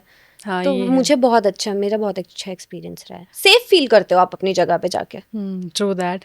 ठीक है, एक और आपका ओपिनियन जानना चाहूँगी, क्योंकि सॉन्ग में थोड़ा रेवोल्यूशन भी हो रहा है, जैसे चंद्रामणि सॉन्ग, 1-2 सॉन्ग्स और भी आए, तो what's your point of view on that? यार मुझे नहीं लगता है कि ऐसे उसमें आपको वो करना चाहिए। एक तो आप पंजाब के सारे सॉन्ग सुनते हो, ठीक है, पंजाब के सॉन्ग सुन के आप उसमें लड़कियों को नहीं देखते हो कि लड़कियों ने कैसे कपड़े पहने, कैसे नहीं पहने। दूसरी चीज़, वही चीज़ आप डेवलपमेंट में चाहते हो अपने, उसमें हर एक चीज़ में चाहते हो ना, आप चाहते हो ना कि आपके जो इंडस्ट्री के गाने हैं वो भी, आपको खुशी होती है कि अगर आपके इंडस्ट्री के गाने 10-10 मिलियन जा रहे हैं तो आप बहुत प्राउडली बताते हो कि यार आजकल हिमाचल के गाने भी 10 मिलियन जाते हैं, पंजाब के गानों से पूरे टक्कर दे रहे हैं। पूरी तो नहीं, पर चलो अपने लेवल पे, जिस लेवल से हिमाचल की इंडस्ट्री एकदम से उठी है, आज के टाइम पे गानों में इतने इतने व्यूज़ आते हैं हिमाचल के गानों में, जो कि बहुत अच्छी बात है। बट उसमें भी आप कमेंट्स कर रहे हो, और किसी लड़की को, मैंने देखा उस लड़की का, और मैंने ये एक्सपीरियंस किया था, क्योंकि स्टार्टिंग में ना सॉन्ग्स में लोगों ने कपड़ों को लेके मुझे भी बोला कि कल्चर की बैंड बजा दी है, तुम कल्चर का ध्यान नहीं रखते हो, ये कपड़े पहन रहे हो, वो कपड़े। मुझे लगा इसमें मेरी क्या गलती है, मुझे जो बोला मैंने पहन लिया। अब इसमें वो थोड़ी है कि आपने ज़बरदस्ती जिद की है कि मुझे यही पहनना है, ये वाली चीज़ थोड़ी है। सेम वो गाना था, उसमें आप गाने पे अपने अच्छे रिव्यूज़ दो, बुरे रिव्यूज़ दो, रिव्यूज़ इसी के लिए होते हैं, बट आपने किसी को बिल्कुल हैरासमेंट के लेवल पे पहुंचा दिया है, आप हैरास कर रहे हो किसी लड़की को, वो अच्छी बात नहीं है। वो भी कपड़ों के लिए। ऐसा तो नहीं है कि शिमला में आप मॉल रोड चले जाओ, ऐसा तो नहीं है कि लड़कियां क्या वहाँ पे साड़ियों में थोड़ी घूमती है लड़कियां। आप कल्चर की बात कर रहे हो ना, तो जो सिर्फ मीडिया में दिख रहा है, जो सिर्फ गाने में दिख रहा है, वो थोड़ी कल्चर को रिप्रेजेंट करता है। आप वहाँ पे अपने आसपास देख लो, अपने घर में देख लो, कौन पूरा टाइम कोई घूंघट लेके थोड़ी बैठता है। तो आप किस बेसिस पे बोल रहे हो कि सिर्फ कपड़ों के बेसिस पे कल्चर खराब हुआ है और चीज़ें आपको दिखती नहीं है? आप कपड़ों के बेसिस पे आप कल्चर खराब बोल रहे हो, आप ये नहीं देख रहे हो हिमाचल में ड्रग्स कितने बढ़ गए हैं, किस लेवल पे ड्रग्स बढ़ गए हैं, क्या हालत हो गई है लोगों की। शिमला में छोटे छोटे 6 7 क्लास के बच्चों की इतनी हालत खराब हुई है, हेरोइन ले रहे हैं वो और 10 टाइप के ड्रग्स ले रहे हैं, वो चीज़ें नहीं दिख रही है। कपड़ों से पता नहीं क्या हो जाएगा, ऐसे तो कपड़ों के पीछे पड़े रहो, फिर सारी जो मेन इंपॉर्टेंट चीज़ें उनको इग्नोर करो और कपड़ों के पीछे पड़े रहो लड़कियों के। ये तो तरीका सही नहीं है ना। जहाँ से यूथ खराब जा रहा है वो ड्रग्स है, उस पे इशू उठाना चाहिए, कपड़ों पे नहीं इशू उठाना चाहिए इस टाइम पे। ड्रग्स का तो बहुत ज़्यादा हो गया अभी बहुत ना, खराब अभी तो अपने हालत हो बच्चों के गई लिए है। भी इतना डर लगता है कि पता नहीं यार कहाँ कौन सी कंपनी में पढ़ रहे हैं। मैं बोल रही थी ना, मुझे मेरे भाई के लिए डर लगता है क्योंकि वो टीनेज में पहुंच गया, इन्हीं सब चीज़ों का डर लगता है। आजकल आप हर जगह जाकर देखो, मुझे लग रहा है 5 में से 1 बच्चा ड्रग्स में पड़ा हुआ है और बहुत बुरी तरीके से पड़ा हुआ है। तो कहाँ से इंट्रोड्यूस कहाँ से हो रहा है? आपको क्या लगता है कि स्कूल में बच्चों के ग्रुप में कहाँ से इतना चीज़ें इंट्रोड्यूस यार हो रही हैं? स्कूल में बच्चों के ग्रुप से, एक तो देखो इससे पैसे बहुत ज़्यादा जुड़े हुए हैं, ड्रग्स से पैसा जुड़ा हुआ है मेनली। अगर पैसा नहीं जुड़ा होता तो इतना ज़्यादा ये वो होता नहीं। तो अब जिन लोगों को पैसे चाहिए होते हैं वो नए नए बच्चों को टेस्ट करवाएंगे ना कि लो तुम भी इस चीज़ में फंसो और खरीदो हमसे। मैंने ये चीज़ देखी है खुद की, जो बड़े लड़के होते हैं ना, क्योंकि मैं शिमला में रही हूँ तो मुझे बहुत सारी चीज़ें ये अंदर की पता है। जो बड़े बड़े लड़के होते हैं ना, सपोज करो कॉलेज में भी पहुंच गए हैं, वो स्कूल में, अब लड़कों को आपने देखा है दोस्त कैसे होते हैं, एक 10 साल बड़ा भी होगा, एक 10 साल छोटा भी होगा, एक उसमें 5 साल बीच का भी होगा। तो ये क्या करते हैं, अपने से छोटे बच्चों को जाके बोलते हैं कि लो ये टेस्ट करो, अपने दोस्तों के साथ जाके पार्टी करो। बंदा अगली बार खुद लेने आएगा। बट यार ये जेल जाते हैं ये लोग, मैंने ये देखा है, डीलर्स जेल जाते हैं, 24 दिन में छूट के आ जाते हैं। यार लॉजिक ही क्या है इस बात के पीछे? पेरेंट्स भी फिर कितना ध्यान रखे, होता है ना अपनी तरफ से, तो वो ट्राई करते हैं कि बच्चे रहें, पर फिर वही बात है कि कहाँ से इतनी ज़्यादा चीज़ें। यार इस चीज़ में तो पेरेंट्स इतने बेबस हो जाते हैं ना, जिनके बच्चे फंसे हैं ना, उनको अगर आप ये भी बोलोगे ना अभी कि अभी बैठ के हमें पत्थर चबाओ, वो पत्थर भी चबाएंगे। उनको नहीं पता होता है कि किस तरीके से अपने बच्चे को बचाना है इस चीज़ से। उनको नहीं चीज़ का आइडिया होता है। ठीक है, चलो अब थोड़ा सा लाइट मूड करते हैं। मैं यहाँ से कुछ चीज़ें बताऊंगी, आपको बताना है कि फ्रॉम द गाय साइड ये प्रिंसेस ट्रीटमेंट है या बेयर मिनिमम है, क्योंकि हम लड़कियों को ना इतना आदत हो चुकी होती है जो जिसके साथ अभी में तो मुझे बेयर मिनिमम लगेगा सब। मैं आजकल के ड्रामा देखती हूँ। अच्छा ठीक है, क्या अच्छा, you even look like that only ना। ठीक है, तो बात करते हैं, बताती हूँ मैं आपको। Partner remember small anniversaries all milestones without being reminded. Bare minimum anniversaries तो याद रहनी चाहिए। ठीक है। Partner surprises you with thoughtful gifts और flowers. This is princess treatment. Okay. Partner listens patiently when you are upset without giving advice. Princess treatment. Partner only texts good morning and good night. Bare minimum. Partner plans fun weekends, surprises without you asking. This is bare minimum. होना चाहिए बीच में break. Okay. Partner helps with your work or projects without being asked. ये पूछ लिया मैंने, फिर से तो नहीं पूछ लिया? नहीं, फिर से नहीं पूछा। हाँ. बेयर मिनिमम पार्टनरशिप है ये तो। Partner compliments you only when you ask for it. Bare minimum. ये तो उससे भी कम वाला पता हाँ, नहीं कौन है ये ना? तो उससे भी ये कम तो आ गया। भाई जीरो उसमें आता है कि मैंने पूछा है मैं कैसी लग रही हूँ। हाँ. Partner makes you feel special in front of friends and family. This is princess treatment. Partner genuinely supports your passion and hobbies. Princess treatment. Partner goes out of their way to make you smile every day. Princess treatment. Partner respects your personal space when needed. Bare minimum. Partner apologizes sincerely when they make a mistake. Bare minimum. Partner remembers little things about you. Princess treatment. Partner makes an effort to meet your friends and family. Bare minimum. Partner makes you feel safe and cared for emotionally. Bare minimum. Partner includes you in important decisions. Princess treatment. Partner does random acts of kindness just to make you happy. Princess treatment. Partner surprises you with your favorite food or treat. Bare minimum. Partner plans romantic I'm not a gestures. foodie. Okay, you're not a foodie. Oh my god, I love food. Well, partner plans romantic gestures without expecting anything in return. Princess treatment. ठीक है, तो ये वाला question हमेशा arise होता है कि चाहिए क्या औरत को। उन लड़कों को कैसे समझाओगे आप, क्या समझाओगे कि क्या चाहिए लड़कियों को, एक औरत को? रिस्पेक्ट, और इंसान ऐसा जो पेशेंस रखे लाइफ में, क्योंकि पेशेंस बहुत इंपॉर्टेंट होता है। मैंने देखा है लड़कों में ना पेशेंस नहीं होता है। एज एन लड़कों की मैंने एक चीज़ और देखी है, उनकी फाइनेंशियल क्लॉक चलती है। अगर फाइनेंशियल क्लॉक लड़कों की हिली हुई है ना तो वो बहुत एंग्जाइटी में रहते हैं। हाँ। तो लड़की को एक ये इस चीज़ में स्टेबल बंदा चाहिए होता है कि ठीक है मैं साथ खड़ी रहूँगी, बट तूने फाइनेंशियल क्लॉक हिलने की वजह से हिल नहीं जाना है, शांत रहना है। और बहुत कौन, important हाँ, होता और है। लड़कों के क्या क्या फियर्स है जो आपने एक्सपीरियंस, मतलब as a with a partner आपने फील की ये चीज़ें? क्योंकि आई थिंक बाहर से जब आप होते तब उतना रियलाइज़ नहीं होता, but when you start to stay with the person तो कई चीज़ें हैं जो आपको ह्यूमन या एज अ बंदे की आपको बहुत सरप्राइज कर जाती है, and you fall in love with those यार इम्परफेक्शंस। लड़कों के फियर्स क्या होता है ना कि अगर उनके साथ कोई लड़की रह रही है तो वो ना रिस्पॉन्सिबल फील करने लग जाते हैं। अगर वो सीरियस है उस लड़की को लेके, वो रिस्पॉन्सिबल फील करने लग जाते हैं। अब एज एन मुझे सरदर्द भी होता है ना, मुझे सरदर्द बहुत रहता है, बचपन से रहता है। मुझे सरदर्द होता है ना तो पारस उल्टा मुझे गुस्सा करता है, तो मुझे उस पॉइंट पे उसके ऊपर गुस्सा आता है कि मुझे गुस्सा क्यों कर रहा है। बट एंड में क्या होता है ना कि वो रिस्पॉन्सिबल फील करता है कि मैं उसके साथ हूँ, मैं प्रॉपरली खाना नहीं खा रही हूँ जिसकी वजह से मुझे सर दर्द हो रहा है, कुछ हो रहा है। तो ये सब चीज़ें उनको रहती है। सेंस ऑफ रिस्पॉन्सिबिलिटी बढ़ जाती है जब एक लड़की आपके साथ रहने आती है। लड़की से ज़्यादा लड़के पे वो रिस्पॉन्सिबिलिटी आती है। और हम लोग ऐसे भी नहीं रह रहे हैं कि सिर्फ मैं और पारस रह रहे हैं, उसके पेरेंट्स हमारे साथ रहते हैं। तो आप ड्यूटीज़ कैसे डिवाइड करते हो? ड्यूटीज़ तो मैं कुछ भी डिवाइड नहीं करती हूँ। मैं सुबह 7:30 बजे घर से निकलती हूँ और मैं रात को 9 बजे घर पे पहुँचती हूँ। अच्छा, फिर खाना वाना कौन बनाता है? खाना दीदी, काम वाले दीदी, तो मतलब मैनेज हो जाता है चीज़ें? बेबी दीदी। हाँ, ठीक है।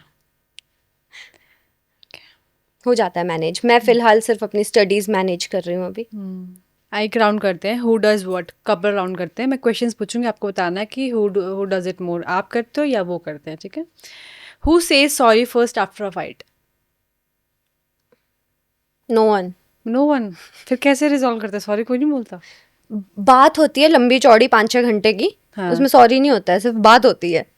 अच्छा। Who is more possessive? Possessive ज़्यादा मैं हूँ। Who gets jealous easily? Okay. Who plans better surprises? Me. Who is more likely to forget important dates? Me. Who takes longer to reply text? Paras. 4 दिन में एक टेक्स्ट आता है मुझे। साथ रहने की आदत है ना, तो जब दूर होते हैं तो 4 दिन में रिप्लाई आता है। अच्छा, okay. Who starts arguments for no reason? Me. Okay. Who gives better gifts? Paras. Okay. Who is more romantic in reality? Paras. Okay. Who uses I love you more casually? Paras. Who stalks the other more on social media? Stalks each other. Each Not, other या किसी और को? किसी और को। हाँ। तो वो मैं ही होंगी। अच्छा। हु लड़कियों को स्टॉक करती हूँ मोस्टली। कौन सी उनकी जो फ्रेंड्स हैं? नहीं, उसकी फ्रेंड्स को नहीं, नॉर्मली। ठीक है। Who gets angry faster? Me. Who is more likely to cry during an emotional moment? Me. Okay. Who takes more time to get ready? Paras. अच्छा। Who is more likely to say let's break up in anger? No one. Okay. Who initiates hugs and cuddles first? Paras. Okay. Who flirts more with you or with others? यार flirt तो हमने एक दूसरे के साथ भी कभी नहीं किया। अच्छा। दोनों को ही फ्लर्ट करना नहीं आता। अच्छा। Who is bigger drama queen and king? Who is bigger drama queen? Paras. कैसे? लाड साहिब है वो। फिर आपको मनाना पड़ता है? नहीं, drama queen as an drama queen नहीं है वो, बट बहुत ज्यादा वैसे है वो, जैसे छोटे बच्चे नहीं होते हैं कि सारी चीजें करवाओ, मना के करवाओ, खाना भी मना के खिलाओ, वैसे वाले टाइप का। Okay. Who is more likely to forget what the fight was about? Me. Okay. Who is more protective in public? More protective in public. Paras. तो अगर जेलेसी होती है तो किस तरह की जेलेसी होती है लड़कियों को, और क्यों होती है? लड़कियों को अगर जेलेसी होती है, देखो मुझे तो जेलेसी ऐसा नहीं है कि मुझे सामने से फीमेल फ्रेंडशिप है किसी की तो ही जेलेसी होगी, मुझे लड़कों से भी जेलेसी हो जाती है। मुझे लड़का लड़की का लेना देना नहीं है, क्योंकि मैं मुझे जेलेसी वैसे नहीं होती है ये समझ के कि कोई कंपटीशन है या फिर ये है, मुझे जेलेसी होती है इन जनरल कि मुझे टाइम नहीं मिला है आपका, आपने चाहे वो लड़के को टाइम दिया है किसी या लड़की को टाइम दिया है, मुझे जेलेसी उस फैक्टर होती है। पारस के साथ मुझे आधे से ज़्यादा टाइम उसके लड़के दोस्तों को लेके ही प्रॉब्लम्स रही है, कभी लड़कियां ऐसा हुआ नहीं है कि लड़कियों की वजह से प्रॉब्लम्स आई हो हमारे बीच में। ओके, तो लड़के ही कुछ कुछ दोस्त उसके बहुत छपरी है। छपरी, व्हाट इज छपरी फॉर यू? यार छपरी नहीं बोलना चाहिए ना, हाँ, मतलब छपरी एज एन छपरी तो यार आजकल हमें भी तो सुनने को मिलता है। अभी देखना, कुछ कोई चीज़ अगर उनको नहीं पसंद आए तो वही बोलेंगे छपरी लड़कियां कहाँ से आएंगी, फिर हमको इनके डीपी देखते हुए लगता है यार चल कोई बात नहीं, बोलते हैं। यार छपरी ऐसा कोई वर्ड नहीं है। छपरी मीन्स वो नहीं होते वेले जैसे लोग जिनको अपनी लाइफ में काम नहीं होता है, दैट इज छपरी फॉर मी। ठीक है, तो how much protective are you about having female friends around, about regarding a boyfriend? अब वो चीज़ें नहीं रही है क्योंकि पहले पाँच थी? साल हाँ, 5 साल हो गए हैं ना, तो हाँ, अब वो चीज़ें नहीं रही है। अब एक वो ट्रस्ट का लेवल इतना बढ़ जाता है। कभी भी देखा है हमारे पेरेंट्स को ऐसा थोड़ी होता है कि वो आजू बाजू नहीं होना चाहिए, वो आजू बाजू नहीं होना चाहिए, तो उस तरीके से एक ट्रस्ट का लेवल बढ़ जाता है एक टाइम के बाद, आपको पता चल जाता है। अब उसको पता चल गया है, मैंने बोला हुआ है कि मैंने जो ये 5-6 साल की ट्रेनिंग दी है, अब मैं अपनी ट्रेनिंग का बंदा कहीं और कैसे भेज दूँ? कभी इनसिक्योरिटीज होती है किसी चीज़ को लेकर? मुझे ना इनसिक्योरिटी बहुत अलग लेवल की होती है। मुझे इस लेवल पे होती है इनसिक्योरिटी कि जैसे पारस है ना, वो एक चीज़ में घुसता है तो घुस जाता है, एज इन अगर वो अभी काम कर रहा है अपने, जैसे कंस्ट्रक्शन का काम करवा रहा है, वो उस चीज़ में घुसा हुआ है। मतलब ये डिफरेंस आता है मटेरियलिस्टिक वर्ल्ड और दूसरे वर्ल्ड में, कि वो इधर आता है तो पूरा इधर हो जाता है, उधर जाता है तो पूरा उधर हो जाता है, तो उसका पता नहीं चलता है कि कब कौन सा मोड ऑन होगा लाइफ में। तो वो थोड़ा सा मुझे रहता था, अब वो भी नहीं रहता है। बट लड़कों क्योंकि बोलता है ना कि कभी मैं पहाड़ पे चला जाऊंगा सब कुछ छोड़ छाड़ के बाबा बन जाऊंगा। और लड़कों की क्या इनसिक्योरिटीज होती है रिलेशनशिप में? यार लड़कों को लॉयल्टी के बेसिस पे इनसिक्योरिटीज रहती है, क्योंकि क्या होता है ना, लड़कों के कंपैरिजन में आपने देखा है कि लड़कियों को हमेशा लोग अप्रोच करते रहते, तो मुझे लगता है लॉयल्टी के बेसिस पे लड़कों को प्रॉब्लम होती होगी या इनसिक्योरिटीज होती होगी, वो हमारे बीच में से आता नहीं है। तो एज अ पार्टनर आपकी क्या रिस्पॉन्सिबिलिटी रहती है रिलेशनशिप में, कि एज अ गर्ल आपको कौन सी चीज़ों का ध्यान रखना चाहिए so that your partner stays comfortable and at the same time secure as? यार होता पता क्या है कि जब आप अपने एक रिलेशनशिप में लॉयल हो ना, तो आपको जा जाके वो चीज़ बतानी ही नहीं पड़ेगी, आपको किसी को कंफर्टेबल उस चीज़ में करना ही नहीं पड़ेगा। आप ऑनेस्टली सब चीज़ें उसको बता रहे हो, सारी चीज़ें उसको पता है आपकी लाइफ में क्या चल रहा है क्या नहीं चल रहा है, तो दूसरा बंदा भरोसा खुद ही करता है। भरोसा कभी भी ऐसा नहीं होता ना कि आप बोल बोल के किसी का भरोसा कैसे लोगे। भरोसा तो आपके एक्शन से होता है। अब आपके एक्शंस में कभी ऐसी कोई चीज़ नहीं रही है तो ऑटोमेटिकली भरोसा बढ़ता जाता है विद टाइम। मैं वो डिफरेंस बताती हूँ। एक जब मैंने पंजाब में काम किया और जो मैंने हिमाचल में काम किया, मैं आपको सिक्योरिटी बोल रही थी ना, वो मुझे किस बेसिस पे फील हुई। मुझे आदत है, मेरे अलार्म्स लगते हैं ऐसे कि 15, 20, 30, 40 अलार्म्स सुबह के लगते हैं मेरे, तब जाके मेरी आँख खुलती है, ऐसे नहीं खुलती है। तो मुझे आदत है जब भी मैं शूट पे जाती हूँ ना, तो मैं शूट वालों को एक ऐसे बोल देती हूँ, जैसे अगर मुझे किसी ने बोला कि सुबह 8 बजे का कॉल टाइम है, तो मैं बोलूँगी कि सर मुझे ना सुबह 7 बजे उठा देना। ये मुझे आदत है नॉर्मली। अब क्या हुआ, मैं गई थी लुधियाना एक शूट पे। अब मैंने जो वो शूट वाला बंदा था उसको भी सेम तरीके से रैंडमली बोल दिया कि सर मुझे सुबह 7 बजे उठा देना। अब सुबह 7 बजे उठा देने का मतलब है कि इधर आप मुझे बेल बजाओ रूम की या आप मुझे कॉल करो उठाने के लिए। उस बंदे ने क्या किया, उसने सुबह सुबह नीचे से चाबी ली और हम हयात में रुके थे। ऐसा नहीं था कि कोई ऐसे होटल है कि जिसमें बंदे को सिक्योरिटी अदरवाइज वैसे ही फील नहीं हो रही होती है ना। अब मैं आराम से अकेले सो रही हूँ, कोई रूम में एंटर हो गया और मुझे खटपट खटपट खटपट करके आवाज़ें आ रही है। तो मैंने जैसे ही आंखें खोली, मैंने उसको देखा। पहले तो मुझे समझ नहीं आया, मैंने उसको बोला, मैंने कहा आप चलो यहाँ से रूम से बाहर निकलो, नीचे उतरो, मैं नीचे आके आपसे बात करती हूँ। तो मैंने अपना फ़ोन चेक किया, मेरे फ़ोन पे कोई कॉल्स नहीं है, रूम डोर की कोई बेल नहीं बजी, क्योंकि मुझे अगर ऐसे डोर खुलने की आवाज़ आ गई तो मुझे बेल की भी आवाज़ आती है अगर बेल बजी होती। चाबी कैसे ले ली, मतलब दिस इज सो स्ट्रेंज। वही क्योंकि बुकिंग उन लोगों ने ही करवाई थी ना, तो वो तो दूसरी की ले सकते थे, एक ही रूम की 2-2 कीज आ जाती है। तो ये वाले उसमें बड़ा डिफरेंस होता है कि आप ना बाहर के लोगों को जज ही नहीं कर पाते हो कि दूसरे बंदे ने आपकी किस बात से क्या समझा। तो फिर कैसे डील किया उसके बाद, शूट किया उस साथ? उसके बाद मैंने उसको नीचे निकाल दिया, फिर उसने बोला कि सॉरी सॉरी, ऐसा इंटेंशन नहीं था, ये नहीं था, वो नहीं था। मैंने बोला इसके बाद नहीं मैं इस बंदे के आजू बाजू शूट के लिए आ रही हूँ कभी भी। भाई अच्छा अच्छा, उसके बाद हाँ यार ये सब तो बहुत ही स्ट्रेंज ये सी वाली बात। चीज़ें बहुत ज़्यादा रहती है। और भी बहुत सारे लोग होते हैं, जैसे पंजाब के नहीं बोल रही हूँ मैं, बट इंडस्ट्री में बाहर जो चीज़ें चलती है ना, उसके हिसाब से अभी हमारी इंडस्ट्री बहुत सेफ और बहुत अच्छी है। मतलब किसी का अगर 16 साल की लड़की भी काम कर रही है ना हिमाचल वाली इंडस्ट्री में, तो उसको भी टेंशन लेने की ज़रूरत नहीं होगी, बहुत आराम से सेफली भेज सकता है। हम कितने कितने थे जब हम मिस हिमाचल में गए थे, आई वॉज 18 ईयर्स ओल्ड, 17 तो नहीं, 18 ईयर्स ओल्ड। ऑडिशन जब दिया था तब 17 थी मैं। तो हम कितने छोटे छोटे थे उस टाइम से लेके, हमें बिल्कुल ऐसे प्रोटेक्टेड एनवायरनमेंट मिला है हमेशा हिमाचल में। मतलब जो चीज़ें बचपन से सुनी थी इंडस्ट्री को लेके, मॉडलिंग और एक्टिंग को लेके अच्छी चीज़ें तो नहीं सुनी थी हमने अपने बचपन में, बट जब मैं मिस हिमाचल में गई हूँ वहाँ पे सब लोग, पंकज सर होते थे, दीपक सर होते थे, ये सब होते थे, तो बहुत प्रोटेक्टेड एनवायरनमेंट था हमारा। हाँ ट्रू दैट। तो हिमाचल में हमेशा प्रोटेक्टिव एनवायरनमेंट ही मेरे को एक ऐसा फैक्टर है जो हमेशा से ऐसा लगता है कि हाँ, हिमाचल जाना तो कोई टेंशन नहीं है काम एंड को आई रियली लेके। प्रे एंड होप कि ये ऐसा ही बना रहे, because this is something that makes us different ना फ्रॉम अदर थिंग्स और इंडस्ट्री। ठीक है। थोड़ा होना चाहिए ना, हिमाचली की पहचान ही कल्चर में है कि वो अपने ट्रेडिशनल उसमें, कल्चरल उसमें, बट वो वही मैंने आपको बोला ना कि वो कपड़ों से नहीं आती है, कि कपड़ों से नहीं वो चीज़ चेंज हो जाएगी कि इस कपड़ों वो से तो चेंज हो वैल्यूज, जाएगी। ह्यूमन वैल्यूज की बात बट है। फिर वो भी लगता है साथ साथ कि लोगों के भी, कि चलो अपने लोग हैं, इनके अगर चीज़ें ऐसे हर्ट हो रही है तो क्या वो। मैंने तो अपने 2 सॉन्ग्स थे स्टार्टिंग में, एक रॉन को बजारो दी, ठीक है, और एक था ड्रामा क्वीन, जिसमें, और एक सॉरी बाबा सॉरी ऐसे था।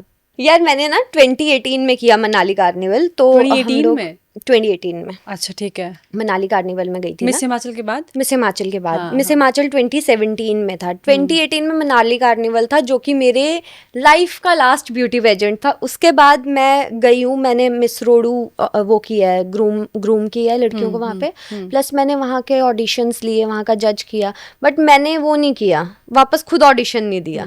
क्योंकि जब मैं मनाली कार्निवल में गई ना, एक तो यार वहाँ इतनी ठंड, आपने दिसंबर में, कितने एंड में होता है ना वो, न्यू ईयर के टाइम पे, हम मैंने भी 1 जनवरी को गए थे शायद ओ भाई 2018 में। लिटरली आप फेंट होने की हालत आप होती गए है हो आपकी। हाँ मैंने भी करा है कौन से ईयर में? 2019 में। उसके बाद मैंने पैजेंट नहीं करे, फिर उसके बाद भाई उसके बाद नहीं करे। नहीं नहीं उसके बाद किया मैंने, वो मनाली करा था। कार्निवल वाले सबको वो करते जाओ। एक्सपीरियंस वैसा ही था। फिर उसके बाद मैंने मिस इंडिया करा था, जोनल्स वगैरह करा था, बट फिर वो था कि उसके बाद मेरा हो गया एक सेटिस्फेक्शन कि जो लेना था ले लिया, जो आपको सीखना था, आप कितना ही घुस कितना ही जाओगे। वो हाँ वो हाँ करते रहोगे। हाँ ठीक है अब बताओ। मेरा ये था कि हम लोग गए थे, हम 3 लोग थे मिस हिमाचल 2017 से, मैं, शरण और अंजना दी, 3 लोग थे हम गए थे जो। तो हुआ क्या, वहाँ पे पहले वहाँ पे टॉप 30 की सिलेक्शन थी, फिर टॉप 20 की, टॉप 10 की, भीड़ बहुत होती थी वहाँ पे, ऐसे कि लोग कितने होते हैं मनाली कार्निवल के हाँ टाइम, आपको हाँ पता है कि लोग आपको पहचानने लग जाते हैं, लोग आपको ढूंढ ढूंढ के मैसेजेस करने लग जाते हैं। तो क्या हुआ, हमारा टॉप 30 हुआ, टॉप 20 हुआ, टॉप 10 वाले दिन क्या हुआ, हमें फ़ोन ही नहीं आया। तो ऑर्गेनाइजेशन से जो हमारे साथ गए थे, जिस ग्रुप, डांस ग्रुप के साथ हम लोग गए थे, उस ग्रुप का जो बंदा था मेन, जो डांस सिखाते थे, जो सर थे, क्या हुआ, हमें फ़ोन आया वहाँ से कि आपकी 3 लड़कियों में से कोई एक टॉप 10 में है, आपको फ़ोन आया। तो मैंने बोला फ़ोन तो नहीं आया। अब वो जो सर थे, वो, मैं, शरण, अंजना दी, हम लोग वहाँ लड़ने चले गए, जो एक जहाँ पे वो करवाते हैं ना, ग्रूमिंग करवा रहे थे, वहाँ हम लड़ने चले गए। वहाँ पे देखा लिस्ट में नाम था मेरा, ठीक है। उसके बाद भी इन लोगों ने इतनी सारी चीज़ें, मेरा टैग नंबर 10 था, फ्रॉम द वेरी बिगनिंग मेरा टैग नंबर 10 था। अब आपने देखा होगा, अगर मिस इंडिया हो, मिस यूनिवर्स हो, आप टैग्स चेंज नहीं करते हो लास्ट में, जब टॉप 5 या टॉप 10 को बुलाया जाता है एंड में, तो उनके टैग्स लेके टैग्स चेंज नहीं होते, टैग उनका वही रहता है जो स्टार्टिंग से रहता है। अब इन्होंने किया क्या, एक तो इन्होंने जो हमारी वहाँ पे लड़ाई हुई, उसकी वजह से वो डांस ग्रुप में जितने भी बच्चे थे, कोई फर्स्ट आए थे, कोई सेकंड आए थे, सबको डिस्क्वालीफाई कर दिया। फिर उसके बाद इन्होंने सेकंड क्या किया, मुझे इन्होंने फ़ोन करके बताया नहीं कि मैं टॉप 10 में सिलेक्टेड हूँ। फिर जैसे ही टॉप 5 सेलेक्ट हुए, इन लोगों ने हमारे टैग्स ले लिए, टैग लेके टैग चेंज कर दिए। अब क्या हुआ, जब उन्होंने विनर अनाउंस किया, टैग नंबर 10, मैं खुश हो गई। और उससे पहले हमारा इतना सीन हो चुका था कि हमारे होटल से कोई भी बाहर नहीं निकल रहा था, जितने भी डांस ग्रुप के बच्चे थे, वो, शरण, अंजना दी, मेरे साथ कोई फिनाले में नहीं आया था, क्योंकि मेरे को अकेले ही आना पड़ा था। वहाँ पे इतना ज़्यादा इनका लड़ाई झगड़ा वगैरह हो गया था, और शरण ने उससे पहले मीडिया में इंटरव्यू दे दिया था इन लोगों के लिए कि इन्होंने ऐसा किया वैसा किया, कि नाम नहीं आए और अनफेयर चल रहा है। शरण का इंटरव्यू आ गया था पूरे उसमें, मनाली के न्यूज़ में। अच्छा। उसके बाद जब मैं गई हूँ, इन्होंने मुझे कुछ नहीं बताया कि बन करना कंपलसरी है साड़ी के साथ, या फिर ऐसी कोई भी चीज़ है। लास्ट में इन्होंने टॉप 5 के लिए, हम जब लास्ट में बैक यू गॉट साइड में सिलेक्टेड बैठे फॉर थे, टॉप 5? तो फिर अभी तक बताया नहीं है आपको? उसके नहीं, I got selected for top 10, वो उन्होंने मुझे बताया नहीं। हम वहां गए लड़ने के लिए तो मुझे पता चला कि लिस्ट में मेरा नाम है। उसके बाद जब हमारा फाइनल हो रहा था, जब टॉप 5 की बारी थी, इन्होंने टैग नंबर ले लिया और टैग्स चेंज कर दिए। अब जब लास्ट में विनर अनाउंस हो रही है टैग नंबर 10, और मैंने एकदम से रियलाइज किया टैग नंबर 10 तो मेरा है ही नहीं। कि इन्होंने तो टॉप 10 जब आए थे, जब टॉप 10 जो थे उनके टैग्स ही चेंज कर दिए थे, वो टैग नंबर ही मेरा फिर नहीं ऐसा था। क्यों किया था? और उनको किसी को भी, इनको इतनी कंफ्यूजन हो गई, इनको किसी को समझ नहीं आया कि क्या हुआ। इन्होंने सिर्फ टैग नंबर सुना, मुझे लोग कॉन्ग्रेचुलेशंस मैसेजेस करे जा रहे हैं, उस पे इंस्टा पे डीएम आए जा रहे। शैरन ने मुझे फ़ोन करके बोला कि तेरा बहुत अच्छा था, बट लास्ट में पता नहीं इन्होंने क्या किया क्या नहीं किया। मैंने उस दिन के बाद ब्यूटी पेजेंट्स किए ही नहीं। So I think we had a very nice conversation, बहुत सारी gossips भी हुई। तो what is the last thing that you want to say to the audiences? हमेशा मैं पूछती हूँ अपने गेस्ट से। लास्ट चीज़ क्या बोलूँ मैं? कुछ भी? लास्ट चीज़ कुछ भी नहीं है। मुझे ये रहा है कि मेरे ना लाइफ में काफ़ी सारी चेंजेस आए हैं अभी। तो मुझे लोग ना उस चीज़ पे मुझे मैसेजेस करते हैं कि आप ब्लॉग नहीं डालते हो, हम आपको क्यों फॉलो कर रहे हैं और ये सब चीज़ें। बट होता क्या है कि लाइफ में बहुत सारी चीज़ें, अप्स डाउन्स, बहुत सारी चीज़ें आती रहती है, तो उसमें दूसरे बंदे का टाइम देना होता है। मैंने अभी फ़िलहाल तो इंडस्ट्री से थोड़ा सा ब्रेक ले लिया था, बट ब्रेक लिया है, छोड़ा नहीं है। तो मैं वापस करूँगी काम कुछ टाइम में, 1 साल में। ठीक है। So I think thank you so much Deva. I had a very good conversation with you. I think आपका 2017 वाली चीज़ें भी मैंने सुनी, और लाइफ को लेके भी जो आपका पर्सपेक्टिव है, you come out as a very jolly at the same time practical person, है ना, जो कि आई थिंक होता है कि कोई भी लाइफ में प्रॉब्लम आएगी तो अच्छे से डील कर जाओगे। तो that's something I have learn from you indirectly. Fight और फ्लाइट में मेरा फाइट आ जाता है। ठीक है। So thank you so much Deva. I wish you all the best for your life and your career. So ये थी देवा नेगी हमारे साथ, जिनसे बात करके हमें बहुत अच्छा लगा। I really hope so that आपको ये एपिसोड पसंद आएगा। इसी तरह के एपिसोड्स को देखने के लिए हमारे चैनल को लाइक, शेयर, सब्सक्राइब जरूर करिए। Thank you so much for watching.